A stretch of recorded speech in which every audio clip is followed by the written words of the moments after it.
more money you make, the more you can give. In the book, The Practical Idealist, Changing the World and Getting Paid, the authors interview people in many fields who are working to transform society, but who still have to pay student loans and establish personal financial stability. And Americans are already extraordinary givers. The average American gives 3.2% of their income to charity annually. That works out to about $1,620 a year, or $135 a month. Daily, this breaks down to the cost of a cup of coffee and a scone that you'll be stopping off to get on your way to work, about $4.50 a day. You are going to be challenged in ways that young people haven't been challenged in a long time. But rather than seeing this as burdensome, on the contrary, seeing this as exciting and that you have a great opportunity to make a huge difference in this world. We are so much more aware of our interconnectedness, and by working holistically, we can create a sustainable and just world. Margaret Mead said, "Never doubt that a small group of thoughtful, committed citizens can change the world. Indeed, it is the only thing that ever has." We can all have each other's back, so to speak, as we work together. Interconnectedness can seem at times like a new age buzzword, but let me tell you how it works in real life in real time. When my husband was growing up in Bedford-Stuyvesant neighborhood of Brooklyn, his parents took him to the Bushwick Salvation Army Community Center. He went there for after school and for summer programs. Bed-Stuy is a pretty rough neighborhood in Brooklyn. It's filled with gang violence, drug abuse, and his parents wanted him and his brothers, he's the oldest of 7, to have a safe haven from that harsh street environment. As an adult, he has remained committed to giving back to that center and the children who attend it now. A couple of years ago, we decided to build a state-of-the-art computer center and library at the center. This was after I took a tour of the center, and the director took me to a room and said, "This is our library and computer lab." And I said, "Where?" And they said, "Right here." And I said, "Where?" And they said, "Right here."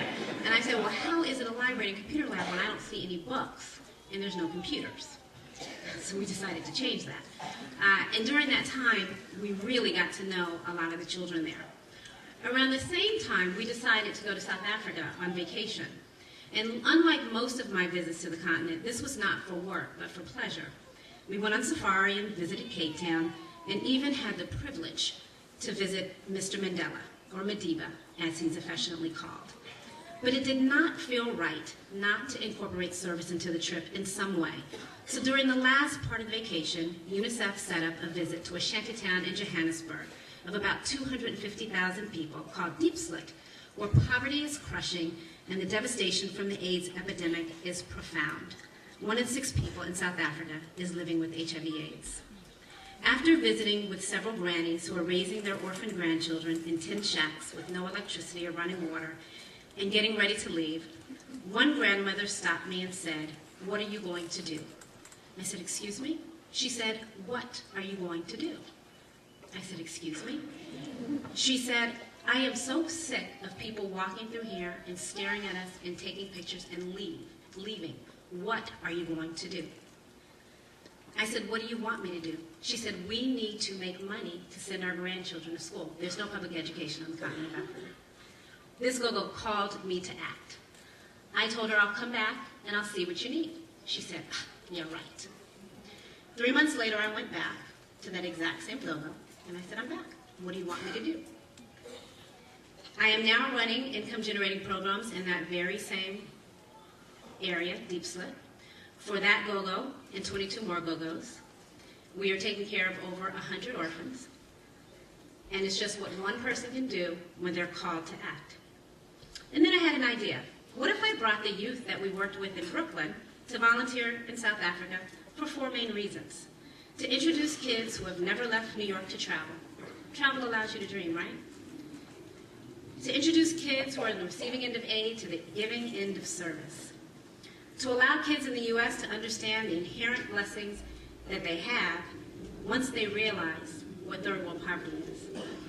And to create global citizens out of inner city youth concerned with their own communities and the worlds around them. And so Journey for Change, Empowering Youth Through Global Service was born. With all of this, I have come to realize that a life of service is one of the most extraordinary privileges we can know as human beings. To serve helps us to understand that we are all connected, that our community and our world is so much bigger than just our town, city, or home. Service inspires us to go outside of ourselves and to be much more aware of the needs of our fellow human beings and of our increasingly fragile planet. And let's face it, our country and our world needs us now. In his memoir, Senator Ted Kennedy reveals that of all of his work he did on this in the Senate, and of all of the things he tried to accomplish were based on the verses of Matthew 25, which read in part, "For I was hungry, and you gave me something to eat. I was thirsty, and you gave me something to drink. I was a stranger, you invited me in. I needed clothes, you clothed me. I was sick, you looked after me. I was in prison, you came to visit me." The king will reply, "I tell you the truth. Whatever you did for one of the least of these brothers of mine, you did for me." These verses were his call to action, so to speak. Graduates, what will your call to action be? In 2009, Pulitzer Prize-winning journalist Nicholas Kristof and Cheryl Boudin published Half the Sky, a vivid account of the struggle to eradicate poverty, disease, and illiteracy in the Third World by empowering women who are the backbone of their communities. In Africa, there is a saying that women hold up half the sky. My question to all of you, class of 2010, is will you let today be your call to action, and will you do your part to hold up the other half of the sky? Thank you, and congratulations to the class.